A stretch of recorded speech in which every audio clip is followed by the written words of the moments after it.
Welcome to Starkey Sound Bites. I'm your host, Dave Fabry, Starkey's Chief Innovation Officer. Our guest today is going to bring a new perspective to this podcast as an athlete with hearing loss.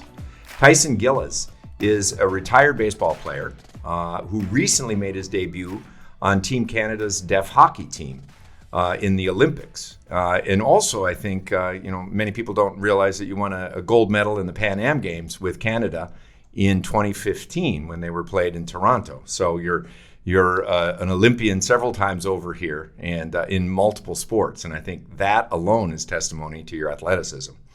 We're going to talk with you about, the unique needs of athletes with hearing loss, and really appreciate you're willing to share your journey with us and some of the perspectives that maybe the audiologists and hearing instrument specialists that listen to this podcast may not be familiar with. Really, you come from the unique perspective of somebody who's performed at a very high level in athletics with a significant hearing loss. And I'd really like to begin by saying thank you for coming today to share your journey with us. And let's talk a little bit about your journey with hearing loss all the way up to the majors, and then also where you're going now too. So Tyson, thank you for being here. Well, first off, Dave, it's a pleasure to meet you. Thank you so much for having me. It's a pleasure to be here.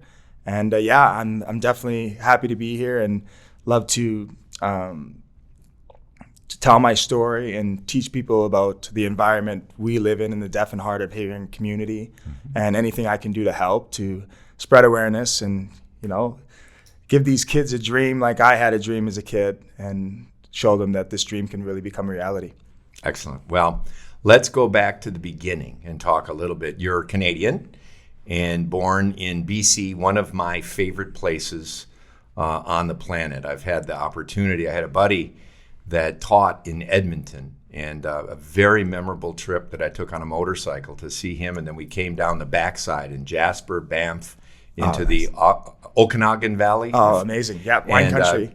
Kamloops and Kelowna, yep. Kelowna, and that whole area. Best peaches I've ever had in my life. My parents live in Peachland now. Oh, they do? Yeah. I mean, I think August is July, August is sort of the time when they're at peak ripeness, where you bite into them and you're like biting a bag of juice. And Exactly. I can't tell you how many memories I had from that trip and the other times I've had the good fortune to be in Canada. But where you're from, Vancouver and all of that, talk about your upbringing. You were first identified with hearing loss at a pretty young age, right? I was 4.5 years old. Oh, okay. So I was already reading lips and actually speaking pretty well as a 2-year-old. And I had a couple little behavior issues that were going on here and there. I was getting lost in like shopping malls. My mom's like, "Oh, Tyson, we're going over here." Not a thing. So I'm taking little U-turns here and there. And obviously preschool was very tough for me. They started to really notice something different is because of kind of how I was reacting to whenever anything was out of routine. Yeah. Because I was really using my eyes at such a young age, and everything was so visual for me. So I started to memorize what we do on a Monday, what we do on a Tuesday at such a young age, because it's just your survival instincts would kick in. And finally, after having that third or fourth time in the hearing booth, finally they closed the blinds and realized that I was lip reading this entire time. So that's a good lesson for audiology students out there, is really don't take for granted that even young kids are capable of compensating for their hearing loss by adding. I mean, if you think you're hearing just with your ears are sensors that supply the brain, and they integrate that information that's coming from visual through lip reading. And so you are already very adept at compensating at a young age for this. And professionals are taught in school, not to, and for those listening, you won't get this, but push the button and then look up, and push the button and then look up. Yeah. And any kid that is as sharp as you obviously were can figure out to push the button and kind of get through and compensate like that. And then as well for the word understanding to be able to read those lips. You can get about 40% of the content from lip reading. Yeah, so it takes me back to, knowing like situations when I was a kid. Like I have a memory that goes back so far because of going through the hearing loss growing up, like knowing in preschool that my father was sitting there in the classroom for 2 weeks because I was misbehaving, and my parents were like, he's so good at home, we don't understand what's going on. And him just sitting there watching me, and all of a sudden the teacher's talking, I would get up and just start dancing or moving around, and then he would look at me and I would look right back at him, and I would know I would have to sit right back down. But with no clue what was going around in the environment, what the teacher was saying, like I've lost for words, as you'd say. Interesting. So you managed to kind of fake your way through until you were 4.5 or so. And then was that like kindergarten screening? In the U.S., it's really common before you start kindergarten or in kindergarten, they'll do screenings. And then you clearly ran into someone who outmatched you on your lip reading capabilities to identify that you had a hearing loss. And do you mind sharing the degree of loss that was identified at that time? So I have a cookie bite hearing loss. I'm not too sure my decibel percentage back then, but my loss now is obviously depleted over the years and moved to profound. So it's been difficult, but I've been getting through it. And as being even a kid, what did I have to do? I had to adapt. Yeah. And even now, with being older, a little bit more aware, a little smarter, I just had to keep on adapting and keep on surviving and living this life the best I can. Absolutely. Well, did you have any other siblings, or was there a history of hearing loss in your family, or did this come completely out of the blue to your parents in that they weren't really thinking about it either? And your dad must have been, what a commitment for him to say, he would come into the classroom for 2 weeks and sit and observe, because as is very common with hearing loss, kids are misdiagnosed as having behavioral problems when you had a hearing loss. But were your parents, did they have a history of hearing loss in the family? Any other siblings or family members with hearing loss? No, there was no history at all. And they started to see my behavior be triggered a little bit, or if it was even being disciplined by the school teacher or by a coach, and it was really tough because I would get frustrated, and then I already know, like myself and kids like me, you go through those kind of hyperactive behavior and you lash out, and with all the frustrations building up and not really knowing why am I being punished right now? Yeah, you don't know anything any different than what you had all your life. So how would you know that you were dealing with any issues different than any other kid in that classroom? And so I can easily see the frustration, but cool that your dad went directly into the classroom and did that. And then you were fitted, so you were identified at 4.5 and then fitted with hearing aids shortly afterwards? Yeah, and people both ears? Yep, both ears. And people don't know, after those 2 weeks, he was with me in school. It probably wasn't much later that I was actually expelled from preschool. Oh, you got expelled from preschool. So you were fitted, and then they expelled. No, I still didn't have hearing aids. Oh, you still didn't have them, and then they expelled you from preschool. Expelled for not listening. So. Yeah. So then they got you fitted. Yeah, you couldn't hear. Yeah, I couldn't hear it. Nobody knew. So I think it was a relief for my parents afterwards, because they're like, I was like, we're doing our best here, and I can only imagine, raising a young kid, but raising a young kid who you can't hear you. There's communication barrier there.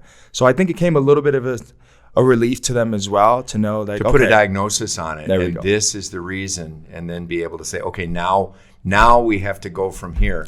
Get you fitted, and then so clearly they allowed you back into school, but so did you immediately? Do you have memories? You talk about having memories way back. Do you remember first being fitted, and then did you see a transformation right away, or did it take a while, or what happened? Oh, that's when the real journey started. Yeah. Let alone, yes, it was great to hear, but did I want to wear them? Absolutely not.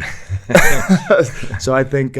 welcome to my life. Yeah, welcome to my life. I think my hearing aids at a very young time in my career with hearing aids, they took a couple spills, a couple in the toilets and a couple from the patio from 4 stories up in the apartment. So trying to destroy them. Yes, exactly. So I was very, very insecure to wear them, especially being around young kids. And everyone kind of always poking at my ears or kind of laughing, and it was really tough. And kids are brutal. People want to think that kids are all kind and nice to each other, but particularly, I mean, they're just brutal at that age in terms of differences. Exactly. So it was a very tough time growing up, and I probably went on for quite a few years, to be honest with you, before I said, you know what, this is what it is. I mean, this is how my life is going to be. I was like, I got to accept it. I got to embrace it, and I got to move forward. Well, and so then, as you did you use like the classroom amplification systems where they transmitted directly to your, and how was that? Was that again FM stigmatizing? The FM system. Because the teacher had to put it on, and then you were maybe the only kid with hearing loss in the classroom. The only one. So everyone knew the reason he or she was wearing that was for you and another sort of the hard of hearing kid.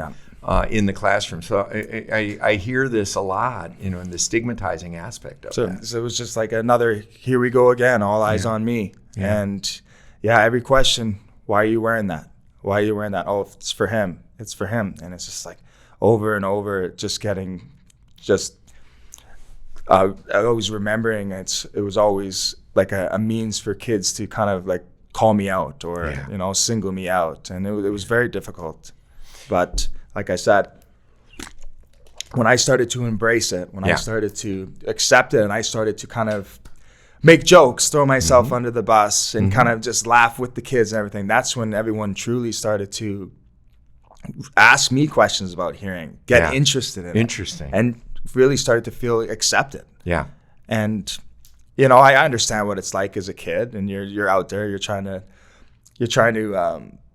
be yourself, and you're trying to show your brand, but kids can be cruel. They really can be cruel too. Well, I had a chance to interview Lou Ferrigno a number of years ago, and he was born with much more significant loss than you have that went undiagnosed for a while.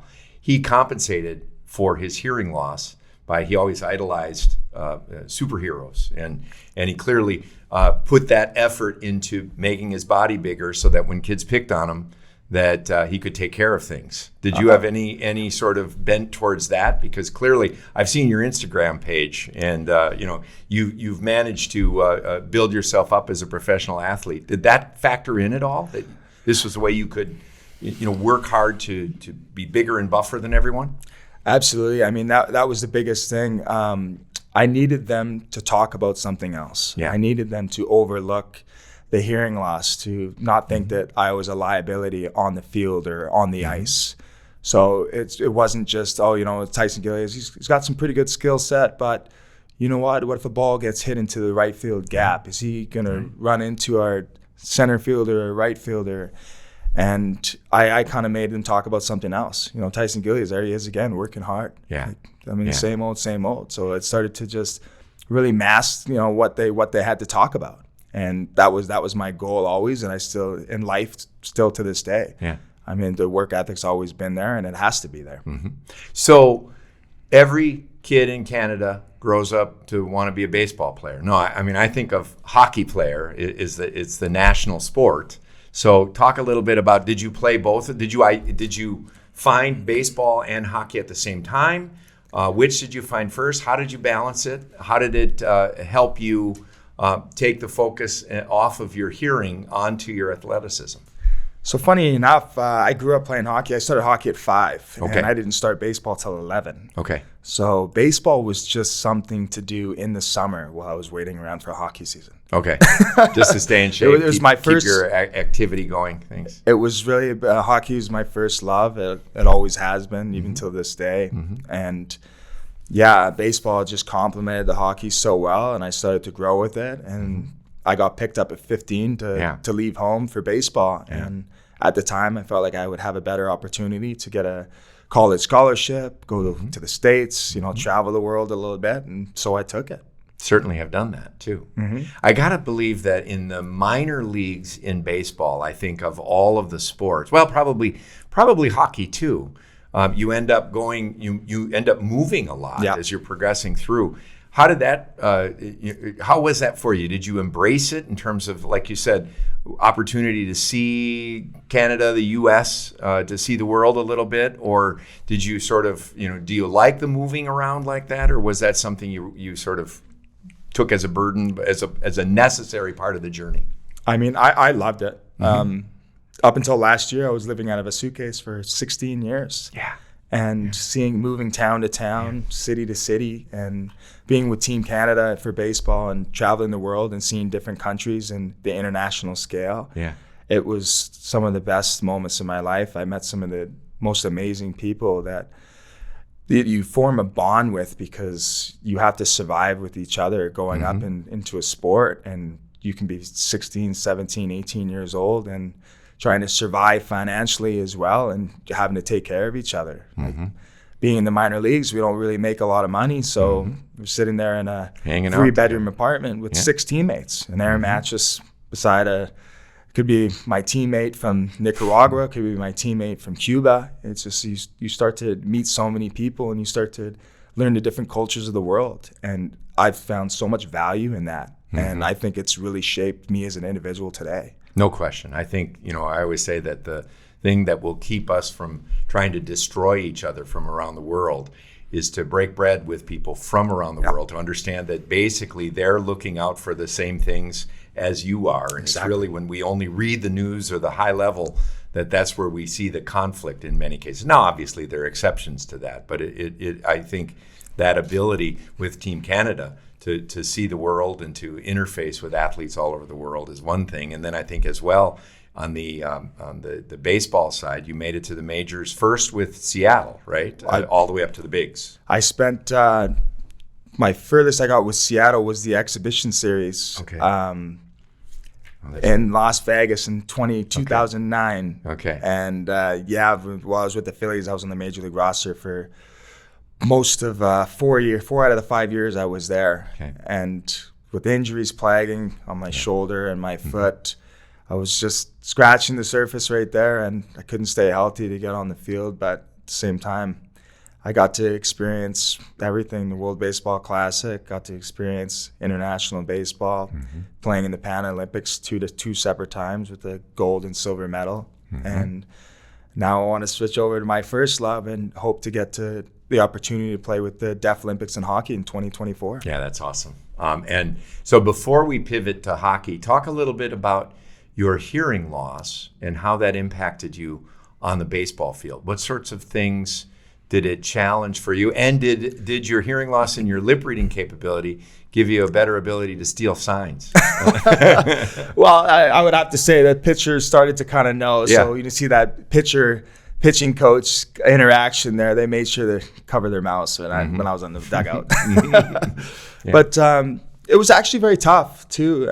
We talk a little bit about my hearing loss in baseball, and the effect it had on me it was tough for some of it, because I had coaches telling me, don't worry about stealing third base, because you can't tell me, I can't yell at you and you can't hear me to get back. And I'm just sitting there. I was like, why would that ever be a thing? Why would that ever be an issue? Placing limits, limitations on you. And they were placing limitations on me, and it was a very frustrating time. And I told myself way back when I was a kid, when I was training to be quarterback in high school, and I couldn't fit my hearing aids in my helmet, and the coach told me, well, you can't be quarterback then because you can't hear out there. So they made me the field goal kicker. No kidding. So you played 3 sports. So you played football. Yeah. But you got blocked into the field goal kicker because of your hearing loss. Yeah. Because of that. I told people I would never. That time I was in grade 8 or 8th grade. You should say in America. I said I would never let that happen again, and it was very frustrating. It was frustrating to be labeled by fans. Walking through the tunnel and having fans yell for an autograph, and being beside me or behind me, and just couldn't hear them. Yeah. And always getting labeled as having a bad attitude or being ignorant. And these are the things that people who are deaf and hard of hearing have to go through that people don't realize. It's such a big secret, and a lot of people don't have a general understanding of what it is we really go through. Yeah, people just think, well, I'll just shout everything. That doesn't help. No. It just distorts and makes everything worse. What would be one thing, if you consider that there's not only consumers, hearing aid users that listen to this podcast, but also professionals, what would be one thing you would want professionals to know and understand from your journey that would help them be more empathetic and understanding to the issues faced by people with hearing loss? Oh, I would just have to say, just the general understanding, just being, having the patience, like the patience, and really get to know your patient and what environment they're going through every day, whether it's work, whether, it's in sports, and, trying to get to the bottom of, how to not just help your hearing, but how that will relate to their mental health in general. Yeah. And, so these are things that are really tough with me, because not being able to hear and going through all these frustrations, you start to get mixed in your emotions, and, your mental health really takes a toll. And that leads to a lot of frustrations, a lot of isolation. And these are things that I know kids are going through, because I went through them all. Yeah.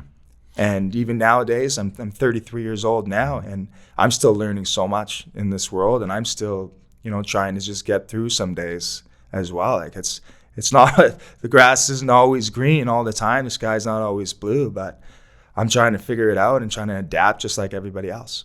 Oh, no question. And I think that you highlight a really important point. Too often, especially, when people get right out of school or finish with their training, that they're looking at the audiogram and thinking about, okay, what do I need to fit on this patient based on the audiogram? And there's so much more, as you just articulated, about the patient that they need to learn. They need to learn about the auditory issues, certainly, but then all of the non-auditory lifestyle factors. And you don't really know a patient until you get to know them. And that really requires listening as well as talking. Exactly. And not just telling you everything that I know that's going to put in, my expertise in fitting you, but listening. What are your concerns? What are your fears? Exactly. How did you get here? And, it's a very intimate thing that you can have with, your audiologist or hearing professional fitting you. It's just, so we can learn so much from obviously audiologists with new technology and custom settings, and they can learn so much for us about what kind of environment you're in, what kind of environment he's in, she's in, they're in, and I think that's very important to really get into their present, their past, to help their future. Well, and too often, in Canada and in the U.S., we're being faced with, the fact that the biggest competitor, you're all about competition. Our biggest competitor is not the other brands of hearing aids that are produced, but non-compliance, non-use. Only about a third of the people who have hearing loss do something about it, meaning 2/3 of the people still have the cost or the stigma or the accessibility, all of those other things. And so the more that we can raise awareness for what people with hearing loss are capable of, not placing limitations on them, but looking at the opportunities, maybe some adjustments that have to be made, but they're capable of doing every bit and more of what a person with normal hearing, no hearing loss, can do. Exactly. But it's that understanding that's so crucial to that. And I think when clinicians worry about their role being commoditized by over-the-counter hearing aids or low-cost providers, the one thing that can't be commoditized, I always say, is caring. Yep. And if you really care enough to find out more about what your patient, what brought your patient in to see you, and just like you said better than I can, that is going to prevent your role from being commoditized. You can't commoditize caring. Exactly. So right now, I know you're wearing Evolve AI devices. Yep. And I'll put a pin in that for a minute, because I want to transition as your baseball career, you're retired, and now you're competing at a very high level in hockey to, as you said, have a goal to participate in the Olympics in 2024. Yes. Right? Yes. That's Tell me a correct. little bit about that. So I've actually always had the dream to play with this team. Yeah. I mean, I think I've known about this team for probably close to 10 years now, and I've always been playing baseball and always kind of seen their trips that they've been going on, like the Deaf Olympics in Italy in 2019, where they won the silver medal. And, it's very exciting. And being a part of the clubhouse and being with the guys. And, these are the things that a retired athlete, and by any means, is going to miss the most. I mean, the stories with the people that have been so close to you that you went into battle with, and that's something that I want to hold on to as long as I can. Sure. So 33 is not that old. You still got lots of time. Lots of surgeries later. I'm back getting on the ice and ready to sacrifice my body some more just for those memories. And I had the opportunity to play these 2 exhibition games this past weekend against Team USA, and it was an amazing. I have never.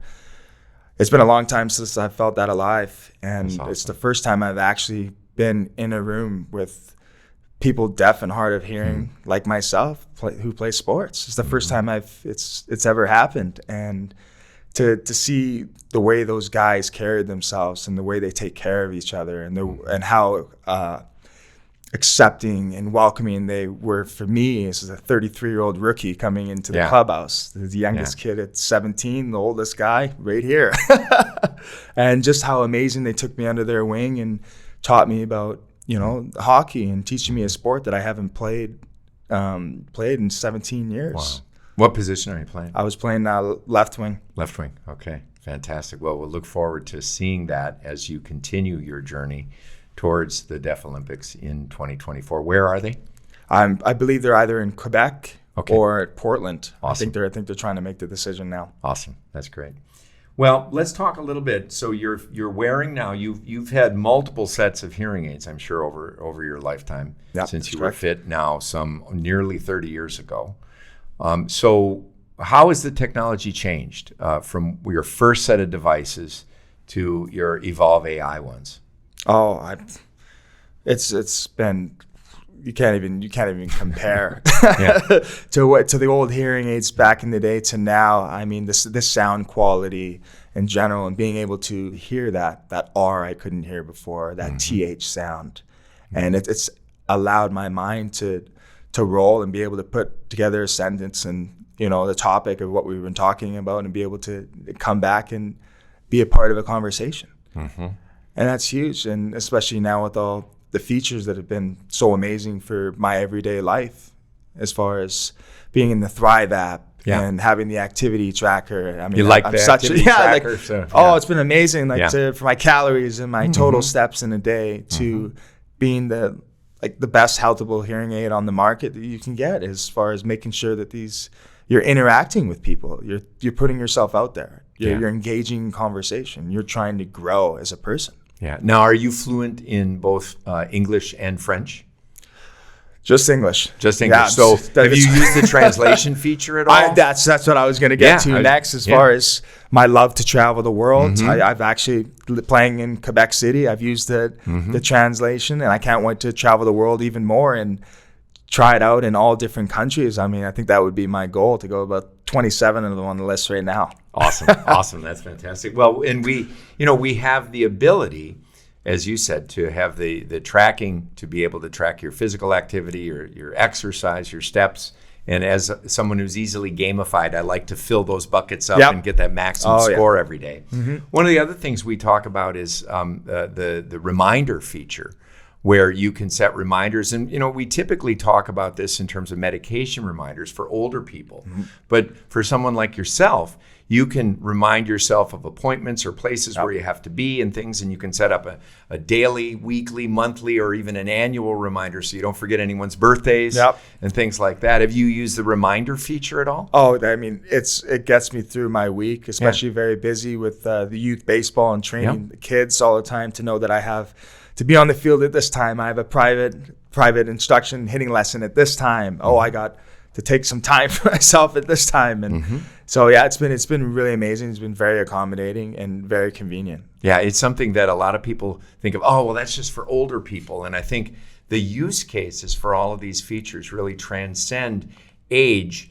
And going back again to the pointer for the professionals listening, get to know what your patient's lifestyle is, what their needs and expectations are. Don't presume that you would think medication reminders, but think about setting up reminders for your programs that you're running, for your appointments that you got to go to. All of those things can really serve as additional, I say it like provides you with superpowers. You get an audio reminder, and you can even control the hearing aids using voice commands. Have you ever tried that? You can turn it up, the volume, change programs. Exactly. I mean, I love all the features. I feel like a modern day Inspector Gadget most of the time. That's so awesome. It's been truly amazing. And people ask me all the time about the settings, and they're floored by it. And it's very exciting to talk about. And I think that talking about that with different people, they're more likely to now, okay, I might as well go get my hearing tested. There's like such cool things. Like you can stream your music, your calls, everything's hands-free. I mean, it's just amazing. Now, do you wear in the ear custom devices or over the ear? Or do you have both? I'll wear both. When you're putting a helmet on, I would assume in the ear is easier, and it's a lot easier because with all the moisture and sweat and like the hockey helmet or the baseball hat, or if you're out and it's raining on the field. It's definitely really convenient having the in-the-ear hearing aids in. Yeah, we talk about it. I mean, the ear is a hostile work environment. And especially for someone playing outdoors or playing on an ice rink, a hockey rink, where there's moisture and there's humidity close to the ice and you're falling, and you want to make sure that they stay securely in your ears. And that's why I was curious. The custom probably are that best solution. Do you use the rechargeable batteries? Yes, that has been huge for me going forward, is not losing those little batteries anymore, and not sitting there and all of a sudden the pharmacy is closed, because we all know that is very devastating moments. You're out of luck then at that point. So that's where I think having a backup pair in your case is useful, and then having both the custom and over the ear style. Do you have a preference just for one in general versus the other? I think my preference right now would be my RICs with the AP molds have been really great for me, because it gives me that sound boost that I need, and the confidence to have that conversation, because it's a little bit louder. Like it's very, very, very crisp, and really good for that conversation, being in the restaurants and being in meetings, and it's been very good for me. So now going back to your youth, and you talked about those FM transmitters, and sort of how you sort of grimaced considering that because it singled you out. Have you used any accessories for your devices now that you live in the Bluetooth world? And not only are you connected to your smartphone, and you already mentioned that you use the Thrive app to control the devices. You can stream phone calls, as you mentioned. You can stream podcasts and music. Have you explored or tried an accessory in any cases where there is a challenging listening environment, like the table mic, or the remote mic, or the TV streamer? I've used the table mic actually in like a team meeting. Put the table mic right there, because you'll have a conversation with the coach on one side, the other coach on the other, some of the players. So all the different camera or different microphone settings in the table mic to be able to catch and get and real-time translate right to my ears. It's been absolutely amazing. I think it's one of the I really wish I had that as a kid. So again, you think about how far it's come, and that instead of something that you thought about, this is singling me out as the hard of hearing kid, versus something that, as I said, gives you a bit of a superpower, in that to the degree that your hearing loss allows you to outperform your normal hearing counterpart in the same environment. And then you get people saying, wait a minute, what's that? How's that work? How do I get that? Yeah, exactly. I've had so many people come up to me or call me and be like, okay, I think I want hearing aids. I don't need them, but I think I want them. For all of the things that they can do and see you doing. Exactly. So we talked earlier, and you gave some great advice for professionals to consider when they're working with the patient, and they're not just working with a pair of ears, but they're working with a whole human who has a whole journey before you and after you. What advice would you give young kids? And I know in Travail, now you're working with kids to develop their skills as athletes, and I'm assuming for both baseball and for hockey? We're doing it for baseball. Baseball, okay. Starting baseball. Starting baseball. But what advice do you have for kids who want to grow up to be a professional athlete like you? And then are there any other, given your history as a kid with a hearing loss who overcame some of those early obstacles to succeed at a very high level, winning a gold medal at the Pan Am Games, what advice do you have for kids who want to grow up to be a pro athlete? And what advice do you have special, unique to your journey as a kid with a hearing loss? Listen to yourself. Mm-hmm. What do you mean? Expand on that. I say listen to yourself. I was like, you have a dream. I had a dream. I had a goal. And I had a lot of people telling me that it would never become a reality. Placing limits and telling me that, laughing at me or telling me, because I wanted to be a professional athlete when I was a kid. And they're like, well, you can't hear on the field, or you can't hear somebody call for the puck. I was like, yeah, but I'm going to find a way anyways. Mm-hmm. So I listened to myself, and I allowed myself to reach for the clouds. Mm-hmm. And I was going to go in there and I was going to put the work in. Mm-hmm. And like I said, we can go back to what I had to do to defy these odds, as you'll call them, and get away from those limitations that people put on me and the labels that they put on me as a kid. And I was going to give them something else to talk about. Yeah, the odds are long for any kid who wishes to be a professional athlete. And then in addition, based on the fact that you had a hearing loss, weren't identified, you were told you had behavioral problems until 4.5, then were fitted. And still being able to pick up all of the players around there. When you have that hearing loss, you had to use your eyes probably more than the average person in paying attention to those details. Yeah. But the fact that you were able to do that, commit to yourself, look at and listen to your own voice inside. Exactly. Use all of those combination of senses that you're getting input on. Do you feel as though that your hearing loss made you more visual? You mentioned it a couple times, that being more in tune to the visual surroundings. I have to. I mean, it goes right back to just human survival instincts. As those had to kick in. And going back to what you said about things to tell the kids that have the dream of coming up is we try and teach our kids is fail now. Yeah. Fail now and fail. Yeah. Over and over and over, and learn how to deal with that. Yes, exactly. So that then the success will come. Exactly. So is that what? Talk a little bit about what travail and how you work on that with the travail translation to French. But what are you building in them at this age? Work. Yeah. Work ethic. Yeah. So you look at the definition of that word, and you can see an unbearable experience. I mean, I've grown up with an unbearable experience since day one. Mm-hmm. And I knew I had to put the work in.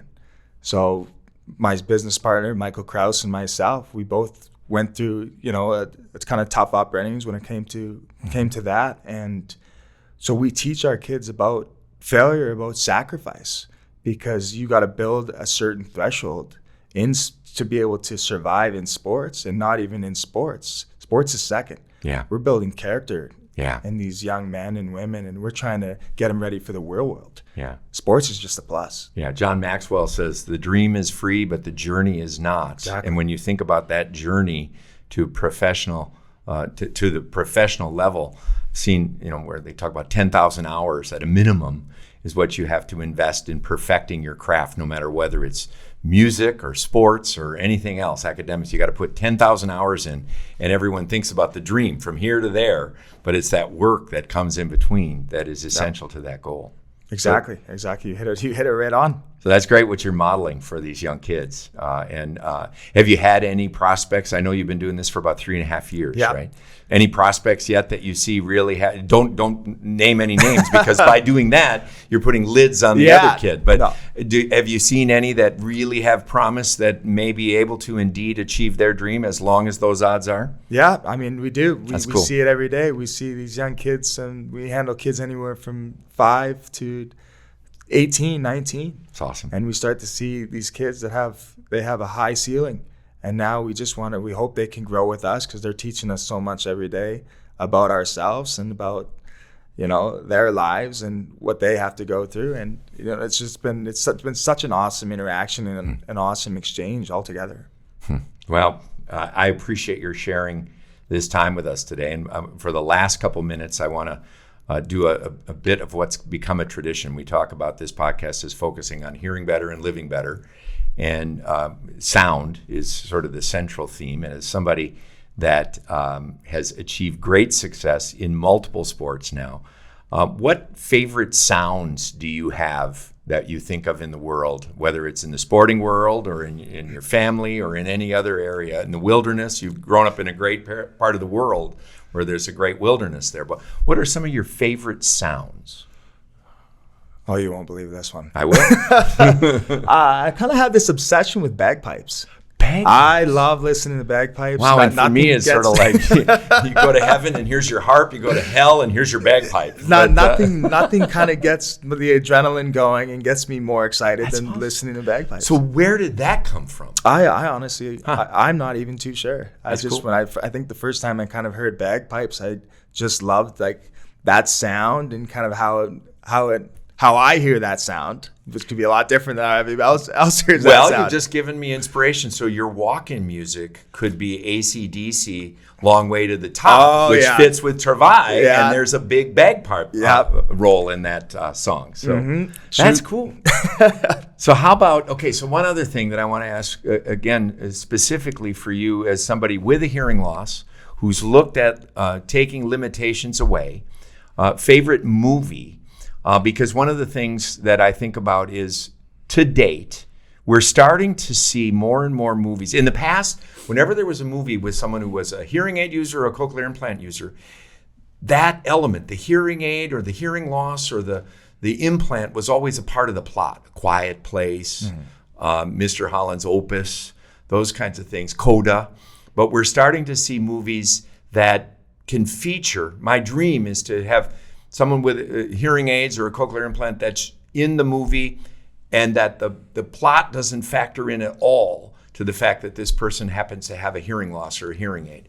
So what favorite movies do you have? And are you a movie person to begin with? Big time movie person. Well, then it's easy. What's your favorite movie or movies that inspire you? I think one of my favorite movies of all time would probably have to be Major Payne.